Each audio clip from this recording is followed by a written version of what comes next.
திருமலை தெய்வம் திருவேங்கடமுடையார் திருக்கோயிலினை சுற்றி அரண் போல் அமைந்திருப்பது மாட வீதிகள் 4. திசைகளை குறிப்பிடும் விதமாக கிழக்கு, மேற்கு, தெற்கு, வடக்கு என்று அத்திருவீதிகளுக்கு பெயர் அமைந்துள்ளன. இவற்றுள் அடியார் பெருமக்கள் அவசியம் தரிசனம் பெற வேண்டிய ஒரு திருக்கோயில் தெற்கு மாட வீதியில் அமைந்திருக்கின்றது. ஆச்சாரிய மகானுபவரான ஸ்ரீசைல பூர்ணர் திருமலை நம்பி எழுந்தருள் சேவை சாதித்தருளும் திருக்காட்சி அருட்காட்சியாக அனைத்தையும் அமைத்து தருகின்ற ஆழ்நிலை தியானத்தில் மூலவ பெருமானாக ஸ்ரீசைல பூர்ணர் திருமலை நம்பி அமைந்தருளி இருக்கின்ற திருநிலை ஓர் ஒப்புவமையற்ற உயர்ந்ததோர் யோக நிலையா. ஓங்கி உலகளந்த உத்தமனின் பத கமலங்கள் திருமண்ணாக திருமலை நம்பியின் பறந்து விரிந்து உயர்ந்த நெற்றியில் நிலை பெற்றிருக்கின்றது. சின்முத்திரை ஏற்றுள்ளது அவரது வலது திருக்கரம். கட்டை விரலானது சற்றே உயர்ந்து சாய்ந்து பணிந்திருக்கும் ஆள்காட்டி விரலை அணைத்துக் கொண்டிருக்கின்றது. அவரது இடது திருக்கரம் திருத்தொடையின் மீது அமைந்திருக்க அத்திருக்கரத்தின் உட்பாகம் அவரது திருமுகத்தை நோக்கும் விதமாக நிலைத்திருக்கின்றது. ஸ்ரீசைல பூர்ண திருமலை நம்பிகளின் உற்சவ விக்கிரகத்தின் அருள் அழகு பகவானின் புஷ்ப சேவைக்காக திருக்கரங்களில் ஏந்தியிருக்கும் பூக்குடையும் ஒரு திவ்ய திருக்காட்சி. ஸ்ரீதேவி பூதேவி சமேத ஸ்ரீ ரங்கநாத பெருமான் உற்சவ மூர்த்திகளார் ஒழிவில் காலமெல்லாம் உடனாய் மன்னி வழிவிழா அடிமை செய்ய வேண்டும். நான் தெளி குரலருவி திருவேங்கடத்து எழில்கொள் ஜோதி எந்தை தந்தை தந்தைக்கு எமது எம்பிரான் பிரகாசிக்கும் பேரழகு கொண்ட அவர் என்னுடைய தந்தையின் தந்தையாவார். அவர் ஒலிக்கும் அறிவு பாய்கின்ற திருவேங்கடத்தில் உரைகின்றார். திருவாய் மொழியும் ஆளவந்தாரின் திருமொழியும் ஏற்றுக்கொண்ட திருமலை நம்பி திருவேங்கட மலைக்கு வருகை புரிந்தார். ஒவ்வொரு நாளும் பாப விநாசம் என்னும் புண்ணிய தீர்த்தத்தை கொண்டு வந்து சமர்ப்பித்தும் புஷ்ப கைங்கரியங்களை செய்து கொண்டும் திருவேங்கடமுடையானை மகிழ்த்துக் கொண்டிருந்தார் திருமலை நம்பி. அந்த நாட்களில் ஓர் அற்புதமான தெய்வீக சம்பவம். பகவான் திருவேங்கடமுடையான் ஒரு வேடன் உருவம் தரித்து வில்லும் அம்புமாய் பாப விநாசத்திலிருந்து திருமஞ்சன தீர்த்தத்தை கொண்டு வருகின்ற திருமலை நம்பிகளை வழிமறித்தான். மரித்ததோடு நிற்காமல் வாரீர்த்தாத, அதாவது அப்பா தகப்பனார், வாரீர்த்தாத தாகத்தால் தவிக்கின்றேன், தண்ணீர் தாரும் வேடன் கேட்டான். அடே வேடா, வேங்கடநாதனுக்கு கொண்டு செல்லும் திவ்ய தீர்த்தம் மனிதருக்கு உரியதன்று என்று மறுத்துவிட்டு பெரிய திருமணியை அனுசந்தித்துக் கொண்டே திருக்குடத்தை ஏந்தி சென்று கொண்டிருந்தார் திருமலை நம்பி. அந்த வேடன் அவர் பின்னே தொடர்ந்து சென்று வில்லில் தொடுத்த அம்பினார் மிக்க சாமர்த்தியத்துடன் அக்குடத்தை பின்புறத்தில் துளைத்து துளையுண்டாக்கி அதிலிருந்து சிறிய தாரையாக புறப்பட்டு வெளிவந்த நீரை பூரணமாக பருகினார். திருமங்கையாழ்வார் திருமொழியில் மூழ்கியிருந்த திருமலை நம்பி சிறிது தூரம் சென்ற பின்னர் குடத்திலிருந்த நீர் வெளியே போய்விட்டது என்பதை அறிந்து சற்றே திரும்பி பார்க்க அங்கே நீர்த்தாரையை பருகிக் கொண்டிருந்தான் வேடன். அடே வேடா, பெருமாளுக்கு கொண்டு செல்லும் தீர்த்தத்தில் ஏன் இங்கனம் துரோகம் செய்தார் என்று கேட்டார் திருமலை நம்பி.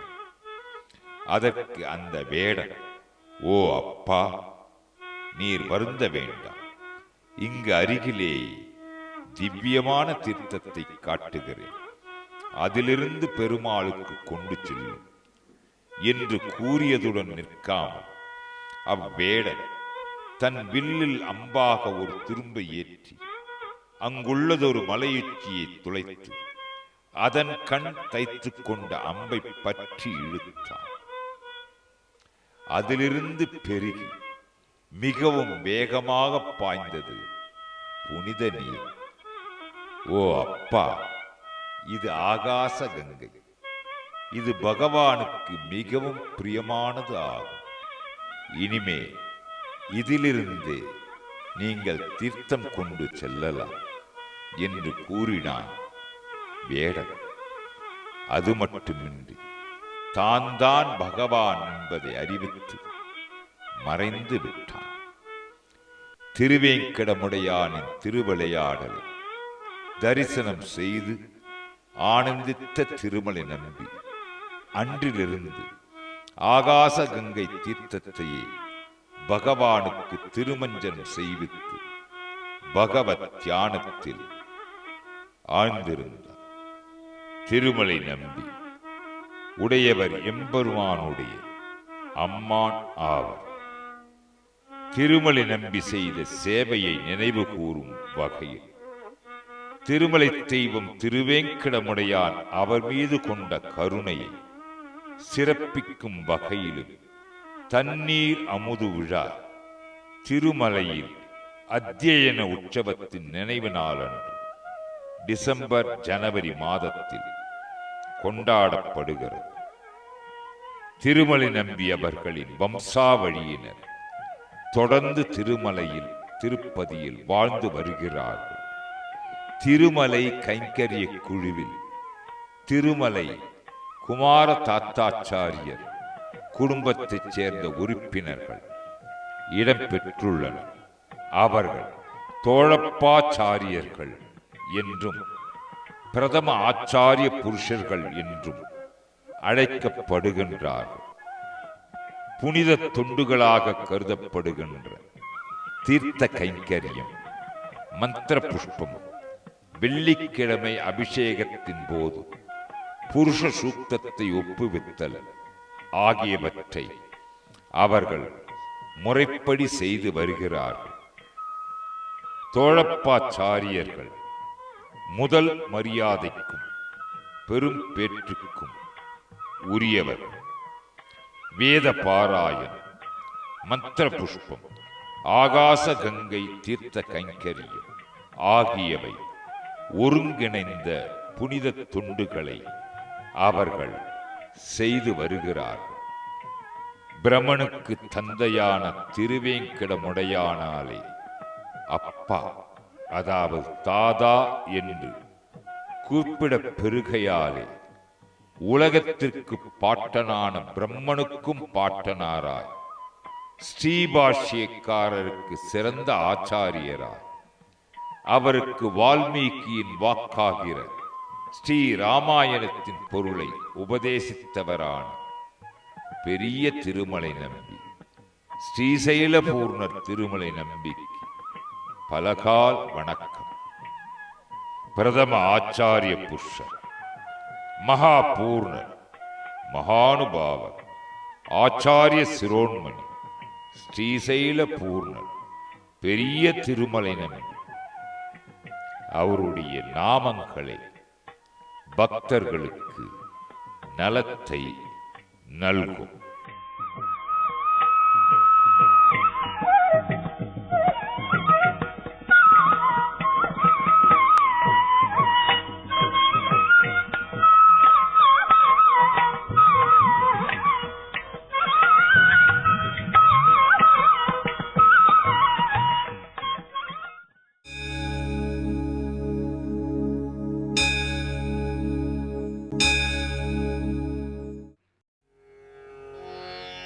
श्रीमान् वेङ्कटनाथार्यः कवितार्किककेसरी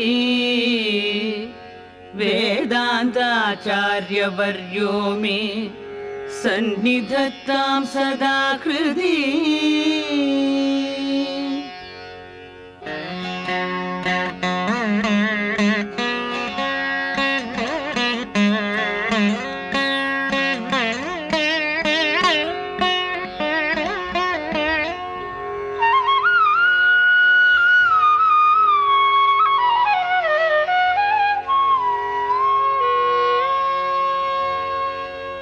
मालातीत प्रथित विभवां मङ्गलं मङ्गलानां वक्षः पीठीं मधुविजयिनो भूषयन्तीं स्वकान्त्या प्रत्यक्षानुश्रविक महिम प्रार्थिनीनां प्रजानां श्रेयो मूर्तिं श्रियमशरणस्त्वां शरण्यां प्रपद्ये.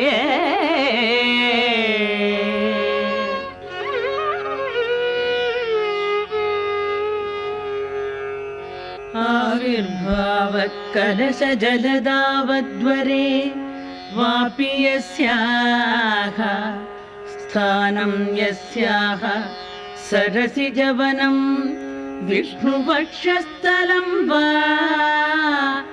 भूमा यस्या भुवनमखिलं देवि दिव्यं पदं वा स्तोकप्रज्ञैरनवधिगुणा स्तूयसे सा कथं त्वम्. திருமலையிலே வடக்கு மாட வீதியிலே ஓர் அற்புதமான திருச்சன்னதி ஸ்ரீ லக்ஷ்மி நரசிம்ம சன்னதி. ஓர் அற்புதமான திருக்காட்சி ஸ்ரீனிவாச கல்யாணம். திருமலை தெய்வம் திருவேங்கடமுடையான் ஸ்ரீ ஸ்ரீனிவாச திருமணத்தின் போது குழுமினர் 33 தேவாதி தேவர் திருமண விருந்து அமைந்தது. அதற்கு முன்னர் ஸ்ரீ சீனிவாச பெருமானிடம் அமுதப்படி எல்லாம் செய்தாகிவிட்டது. இதனை எந்த தெய்வத்திற்கு, அதாவது எந்த பெருமாளுக்கு நிவேத்தியம் செய்ய வேண்டும் என்று கேட்டனர் பெரியோர். அதற்கு ஸ்ரீ ஸ்ரீனிவாச பெருமான் அற்புதமான பதிலை அருள்பாலித்தருளினார். அந்த பதில் இதோ. அஹோபில நரசிம்மனே நமக்கு குலதெய்வம் போன்றவர். அவருக்கே நிவேத்தியம் செய்துவிட்டு நான் உண்போம். ஸ்ரீ சீனிவாச பெருமாளுக்கு குலதெய்வமாக அமைந்தருளியவர் ஸ்ரீ அஹோபல நரசிம்மன் என்ற அற்புதமான போற்றுதல் இங்கே சாற்றுதலுக்குரியது. இந்த அற்புதமான திருக்காட்சியினை ஸ்ரீ அஹோபல மடம் 44வது பட்டம் ஸ்ரீமதழகிய சிங்கர், அதாவது முக்கூர் அழகிய சிங்கர் தம்முடைய ஸ்ரீ லக்ஷ்மி நரசிம்ம பிரபத்தி எனும் ஸ்தோத்திரத்தில் அழகாக அருளாக பதிவை அமைத்தருளுகின்றார்.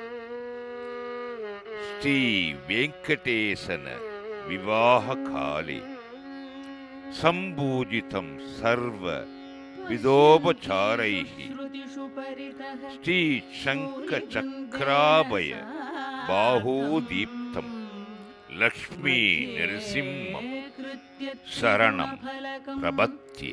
பரிபணான்யேவமாவர்த்தயந்தோ நாவர்த்தந்தே துரிதபவன பிரேரிதே ஜன்மசக்ரே.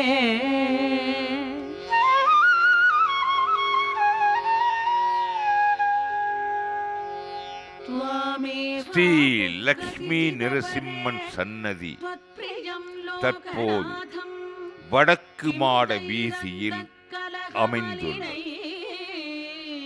ஸ்ரீ லக்ஷ்மி நரசிம்மன் சன்னதி புராதன பெருமையை பெற்றது. சுமார் 500 ஆண்டுகளுக்கும் மேலாக அழகிய சிங்கர்களால் ஆராதிக்கப்பெற்றது. முன்னர் தெற்கு மாட வீதியில் இருந்த மடம் அதன் பின்னர் திருமலை திருப்பதி தேவஸ்தான நிர்வாக காரண காரியங்களுக்காக மாற்றப்பட்டது. தற்போது ஸ்ரீ லக்ஷ்மி நரசிம்ம சன்னதி வடக்கு மாட வீதியில் அற்புதமாக அமைந்துள்ளது. இத்திருச்சன்னதியில் அருள் தரும் பகவானாக ஸ்ரீ லக்ஷ்மி நரசிம்ம பெருமாள் மூலவ பெருமாளாக எழுந்தருளி சேவை சாதித்தருளுகின்றார். ஏனைய திரு தெய்வங்களும் பக்தர்களின் தெய்வ திருக்காட்சிக்காக திருவருள் பொழிந்தருளுகின்றன. தாயார் நித்திய சூரிகளில் பெரிய திருவடி என்று போற்றப்படும் ஸ்ரீ கருடாழ்வார், ஆதிசேஷன், ஆழ்வார்களில் ஸ்ரீ நம்மாழ்வார், ஆச்சாரியர்களுள் சுவாமி நிகமாந்த மகாதேசி, ஸ்ரீ ஆதிவன் சடகோபன், அனைத்து தெய்வ மூர்த்தங்களும் அண்டி வரும் பக்தர்களின் துயரங்களை போக்கி வேண்டிய வரங்களை வேண்டிய பொழுது அருள்பாலித் தருளுகின்றார். परिणतिरसौ भावलेशैस्त्वदीयैः வாரி காணி வளமார் பொழிலை सञ्चरन्ति